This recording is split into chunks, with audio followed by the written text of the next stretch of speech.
시장 눌러야 저한테 뭐라 하는 거지. 안녕하세요. 네, 안녕하세요. 아이고, 제가 혼나가지고 내가 녹화 버튼 눌렀어요. 녹화 버튼 누르면은 뭐라. 오늘은 원산지 판정 기준이에요. 이게 원산지 결정 기준이라고도 하죠. 네, 결정 기준이라고 하다가 판정 기준이라고 하다가 뭐 그때 부르기 나름이지 뭐. 사람마다 또 다르기도 하고. 원산지 결정 기준이 더 맞겠다. 근데 판정 기준이라고 왜 적었어요? 나는 모르지. 그래요? 근데 하여튼 뭐 일단 오늘 할 내용이 뭡니까? 그러니까 원산지 결정 기준이 원산지를 갖다가 어떻게 결정하느냐, 결정하는 그런 방법이 여러 가지가 있는데 방법을 여러 가지 보고 실제로 그 방법들이 어떻게 적용되는가. 지난 시간에 우리가 얘기했듯이 뭐 기준 A를 적용하면은 뭐 이렇게 되고 기준 B를 적용하면 저렇게 되고 뭐 그런 것들에서 대충 이제 맛을 보겠다. 근데 원산지 결정 규정의 세부적인 내용은 사실 실무적으로는 알 필요가 없어요. 아, 왜요? 왜 그러냐면 그 원산지 결정하기 위한 기초 자료를 이렇게 다 만들게 되면 그 기초 자료를 갖다 집어넣고 그 관세청에서 그 FTA 시스템을 만들었는데 거기다가 집어넣게 되면 기기가 알아가지고 원산지를 다 충족 불충족 해가지고 결정을 그거는 우리나라에서 나갈 때 얘기고 우리나라 들어올 때는 안 그렇잖아. 들어올 때는 원산지 정도는 내가 계산을 그 충족 불충족 내가 판단하는 거 아니죠. 수출상이 해가지고 주는 거니까 그렇다는 겁니다. 알겠습니다.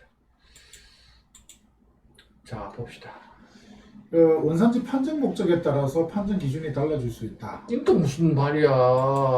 하여간 이상한 말을 많이 하는 것 같아.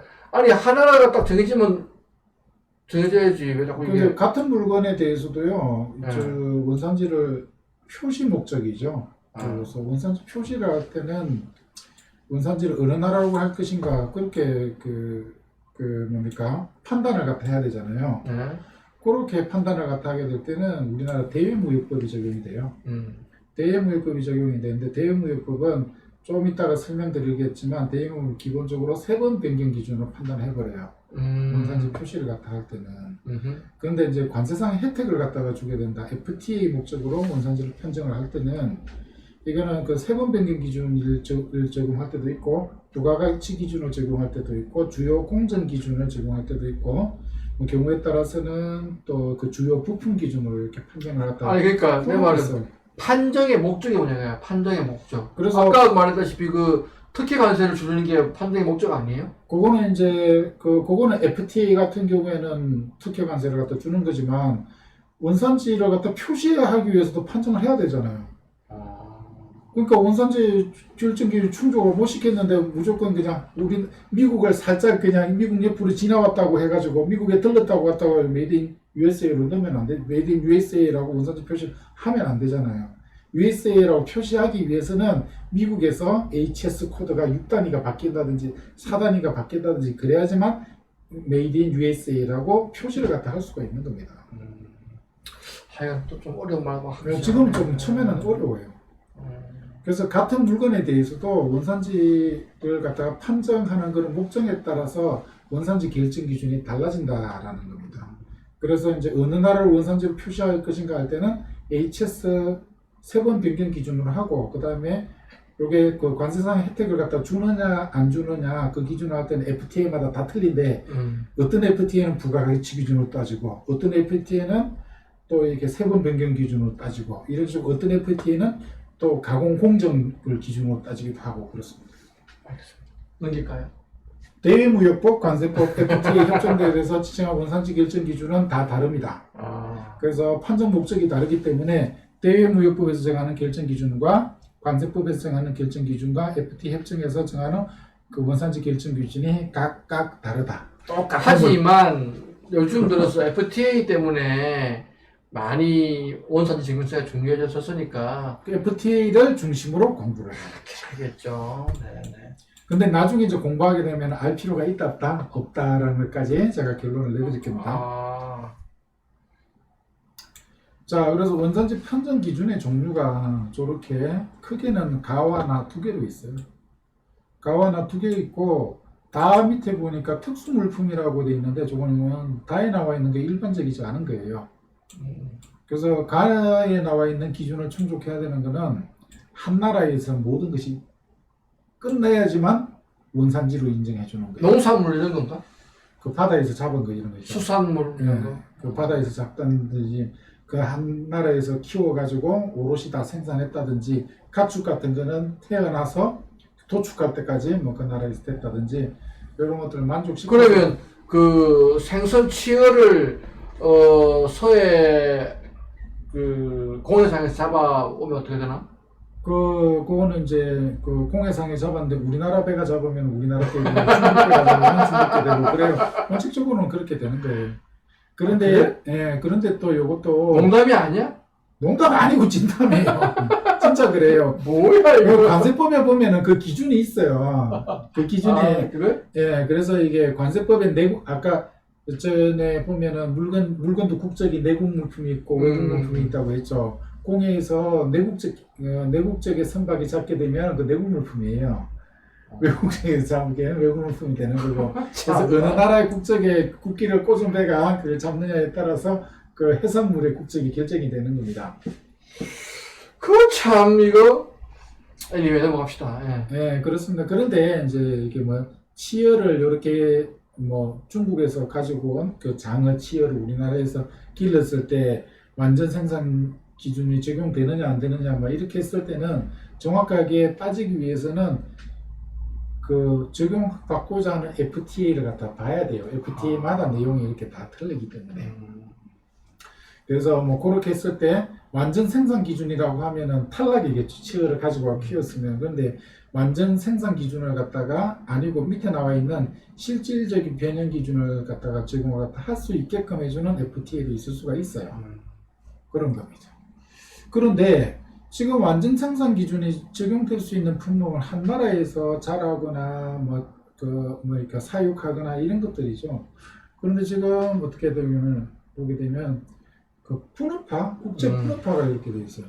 그 예전에 그 전자제품 만들려 그러면 우리나라에서는 반도체를 만들고 반도체를 갖다 써가지고 중국에서 이제 완제품을 이렇게 조립하고 그 다음에 반도체 만드는 그 기초 원자재 부품을 일본에서 주는 건데 일본 요놈들이 우리나라 반도체 죽이려고 이런 거예요. 그래서 여러 나라에서 가공이 이렇게 단계적으로 이렇게 거치는 거죠.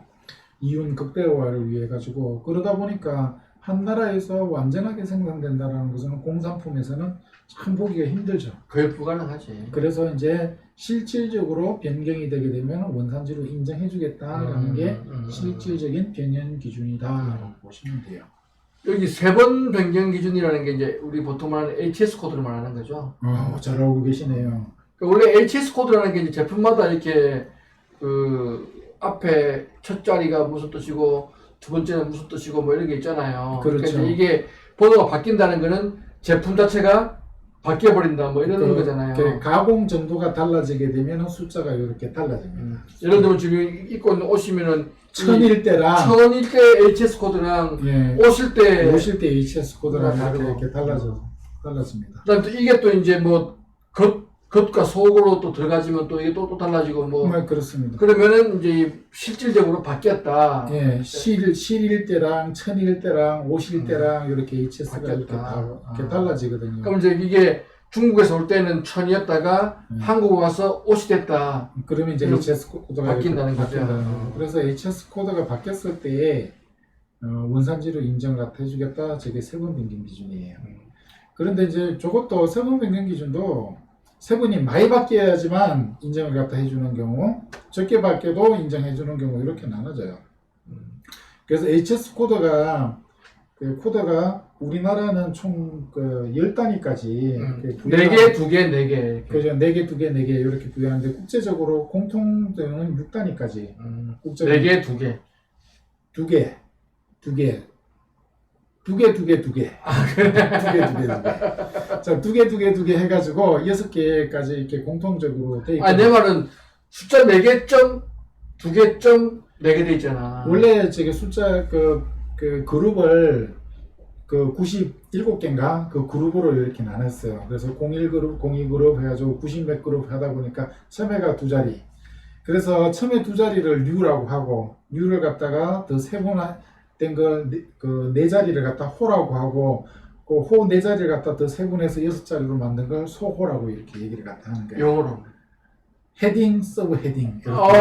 야, 갑작스런 질문에 답을 하네 또. 아니 그런데 이름 자꾸 이렇게 이름에 얽매일 그 영어로 이렇게 뭐 한다. 제가 불만인 게 그거예요. 인코텀즈가 인터내셔널 커머셜 텀이 원래 맞아요. 근데 제가 실수해갖고 컨트랙트 텀이라고 얘기를 갖다 했다가 능목학원님한테 욕을 딥다 먹었는데, 근데 저는 불만인 게 컨트랙트 텀이 커머셜 텀보다 오히려 정확한 표현이거든요. 인코텀즈를 표현해줄 때 오히려 더 아니, 정확하게 그런 거는 우리 조간이 그 인코텀즈 그 위원회에 가. 보내줘요. 그렇게 이름이 그렇잖아요. 저기 우리 윗동네가 이름은 가장 민주적인 동네잖아요. 주인은 인민들이었고. 정치에 가지 마시고. 그런데 실제로는 민주도 없고 인민의 나라도 아니고. 정치 얘기는 다 하시고. 예. anyway. 그런데 이제 부가가치 기준이라는 거는 이게 3번 바뀐 것만 가지고 조금 부족한 경우도 있다니. 그러니까 이제 3번 바뀐 거 가지고 결정하지 않겠다. 예를 결정 들면 기준 자체를 갖다 아예 딴 걸로 이 하겠다. 천이 엄청 비싼 천이야. 네. 좋은 천이고. 근데 요 옷을 만들면 이게 값이 뭐 조금밖에 차이가 안 나. 조금밖에 안 차는데 차이가 안 나는데 HS 코드는 더 바뀌어버리고. 바뀌어버렸다. 근데 사실은 이게 천이 더 중요한 건데. 네, 뭐. 그렇게 하면은 이제 3번 변경으로 쓰는 것보다 부가가치 기준을 갖다 쓰는 게 합당하다라는 거죠. 그런데 이제 천은 주로 뭘 가지고 판단하냐면 가공공정 기준. 저게 무슨 말이에요, 가공공정 기준은 주로 의류에 많이 적용이 되는데 봉제한 날을 원산지로 본다. 라는 거. 아니면 실을 바느질 한 나라. 바느질 한 나라, 재단을 한 나라를 갖다가 원산지로 본다. 저런 것들이 이제 섬유 같은데 섬유라든지 의복류에 이렇게. 사실 우리나라 요즘 보면은 뭐 캄보디아, 방글라데시, 미얀마 이쪽에다가 굉장히 많은 봉제 공장을 짓고 있잖아요. 우리나라 회사에서. 그런 경우가 좀 애매해지겠네, 그러면. 그럼 디자인을 한 나라냐? 그래서 디자인이냐, 보통 보면은 이제 봉제국가 요걸 갖다가 많이 하는. 바느질 한 나라? 뭐 그거 한 나라. 아니면은 이렇게 재단을 한 나라, 뭐 이렇게 많아집니다, 이런 것들이. 그게 가공공정. 그게 가공공정 기준. 그 다음 저 뒤에 나와 있는 주요 부품 기준 같은 경우에는 뭐 카메라 같은 경우에는 제일 중요한 렌즈가 제일 중요하지. 그래서 그걸 갖다가 렌즈인가 뭐 줌통인가 그게 있더라고요. 그 줌통 그걸 갖다가 만든 나라를 자이젠? 뭐더라? 그걸 갖다가 원산지로 본다. 그게 이제 주요 부품 기준. 자이스? 예. 그래서 저런 것들이 실질적 변형 기준이에요. 그래서 제일 많이 쓰는 건 앞에 2개 아닙니까? 3번 변경하고 부가가치하고. 네, 저게 많이 쓰는데 또 저게 뒤에 빠진 게 있는데 3번 변경하고 부가가치 기준하고 짬뽕된 기준도 쓰기도 해요. 그래서 3번이 변경되면서 부가가치 몇 프로 이상 충족할 것. 2가지를 다 충족했을 때 원산지로 인정해주는 경우도 있고, 또 어떤 경우에는 뭐냐면 3번 변경 기준하고 부가가치 기준을 갖다 두고 있으면 둘 중에 하나를 충족했을 때 또 원산지를 인정해주는 그런 또 FTA가 있고. 복잡한데 나중에 알 필요가 없어요. 내가 알 필요가 없다는 이유도 내가 설명을 해드릴게요. 또 그 다음에 있는 충분 가공의 원칙은 또 뭡니까? 그거는 이제 3번 변경 기준, 저걸 보완해 주기 위한 거예요. 3번 변경 기준이 이렇게 가공을 하다 보면 3번이 바뀌는데 경우에 따라서는 조금밖에 손을 안 댔는데도 확 바뀌어. HS 코드가 바뀌는 그런 경우가 있어요. 이렇게 경계선에 있다가 그랬을 때는 원산지로 인정해주면 안 된다. HS 코드가 바뀌었다고 하더라도. 그래서 그게 충분 가공의 원칙이고 단순 작업 제외 원칙이고. 그 뒤에 있는 그 스마일 기준은 뭐야? 스마일 기준 저거는 웬만큼 가공을 갖다가 열심히 많이 했는데도 불구하고 HS 코드가 안 바뀌었어. 열심히 했는데. 네. 그랬을 때는 HS 코드는 안 바뀌었다고 하더라도 원산지로 인정해 주잖아요. 이게. 좀 미수라는 게 뭐야? 미국과 소련? 그러니까 스마일 뭐야? 딴 데서 가공한 게 작다, 미소하다. 다른 데서 한 게? 다른 데서 여기서 한 게 미수하다가 아니고? 다른 데서 한 게 미소하다. 그러면은 HS 코드가 바뀌었다고 하더라도 안 바뀌었다고 하더라도 원산지를 인정해 주다. 뭐 이런 거. 그 다음에 이제 밑에 보면 특수물품의 원산지 기준 저거는 일반적인 물건은 아니에요. 일반적인 물건은 아니고 영화 필름 있잖아요. 촬영된 영화 필름. 영화 제작자가 속하는 나라. 제작자. 돈 된 사람. 돈 된 사람이 제작자인가? 돈 된 사람이 제작자. 정준호 감독이 아니고? 그거는 저기 연출자고. CJ가. 그렇죠. CJ 맞나요? 근데 돈 댔대가 몰라. CJ가 아니고 곽경택이 동생인가 누나가 돈 댔다 안 그랬어요? 몰라. 저기 포장용품 같은 게 내용물의 원산지랑 이렇게 동일하게끔 돼 있어. 아, 포장재를 메이드 인 차이나 쓰더라도 그러니까 물건이 포장재 메이드 인 차이나고 형품이 메이드 인 코리아라고 그러면 포장재까지 메이드 인 코리아로 볼 수가 있는 거예요. 아, 포장재도? 예. 근데 이제 포장재가 그러면 그 물건을 포장하는데 쓰이는 것까지만 인정이 되지 뭐 남는 만큼의 포장재가 많이 들어오게 되면 그건 별도로 아니, 포장지가 원산지에 중요한 경우도 있습니까? 그러니까 포장지 자체를 갖다가 딴 데 쓰려고 많이 보내주게 되면 그때는 포장지 자체를 원산지를 따로 결정을 해야 되겠죠. 근데 그 물건만 싸기 위해서 저게 인정되는 그 부분까지는 내용물하고 원산지를 동일하게 준다든지 이런 거죠. 그 다음에 부분품, 부속품도 이런 거예요. 정상적으로 필요한 예비 부속품, 부품 같은 경우에는 해당 물품하고 원산지를 똑같이 쳐주는데, 근데 이제 과다하게 많이 이제 부품이 들어가면 딴 데다 쓸 거잖아요. 아니, 옛날에 어떤 문제였냐면 실무적으로 앞에 고무 패킹을 넣어서 만든 제품이 들어왔는데 이 고무 패킹이 잘 찢어지니까 이제 소비자 클레임 들어오면 교체해 주려고 한 두 박스를 이렇게 따로 담아왔어. 따로 담아왔어요. 그럼 이걸 이제 HS 코드를 이 원래 물건에 딸린 거니까 원래 물건 HS 코드를 해야 되느냐, 고무니까 이 고무 제품으로 따야 되느냐, 그것 때문에 막 한번 싸운 적이 있었지. 그래서 그 경우에도 이제 그것 때문에 싸우는데, 그거는 이제 어떻게 보느냐에 따라서. 아니, 나는 그게 말이 안 되는 거야. 그 고무 패킹 가지고는 이게 단독으로 쓸 수가 없다. 당연히 이거 원래 본체를 해야 되는데 계속 세관하고 관세사 쪽에서 그게 아이고 뭐 세관에서 봤을 때는 이게 생각보다 고무가 너무 많이 왔어. 그래가지고 정상적으로 쓰는 것도 너무 많아. 그래서 판단한 거죠. 내가 보기에는 괜히 틀리지 않는 것 같더라고. 그런 것 같기도 하고. 짜증나가는 것 같더라고. 이럴 때는 제가 한 번씩 편들어주고. 고맙네. 넘길까요? 네. 갑자기 이렇게 우회가 좋아졌지? 자, 그래서 판정 기준의 적용을 그래서 이 원산지 결정 기준을 여러 개를 이렇게 쭉 봤잖아요. 여러 개를 쭉 봤는데 주로 이제 어떨 때 뭐가 적용이 되느냐. 원산지를 표시 목적으로 판정을 갖다 한다라는 거는 이제 라벨 갖다 붙이기 위해서 판정을 할 때는 주로 세번 변경 기준으로 이렇게 해요. 일부 몇 개를 제외하고는 세번 변경 기준으로 하는 거예요. 그래서 극히 일부 품목에 대해서만 부가가치 기준이다 하는 겁니다. 자, 그 다음에 관세 양의 목적은, 그래서 표시 목적은 세번 변경 기준이 대부분이고, 나머지 이제 양의 목적 같은 경우에는 세번 변경 기준, 부가가치 기준, 그 다음에 가공 공정 기준, 이런 것들을 갖다가 제품에 맞게끔 아니면 FTA를 맺는 나라들의 상황에 맞게끔 이렇게 선택을 합니다. 혼합 기준으로 하고요. 자, 이게 빨리 끝내고. 우리 오늘 좀 나가니까 지금 여기서 끝냅시다, 그냥. 여기서 끝내고, 다음에 이어서. 우리가 이 자전거로 하다 보니까 사무실 문을 닫아 버리네. 녹화 중. 자, 감사합니다. 수고했습니다.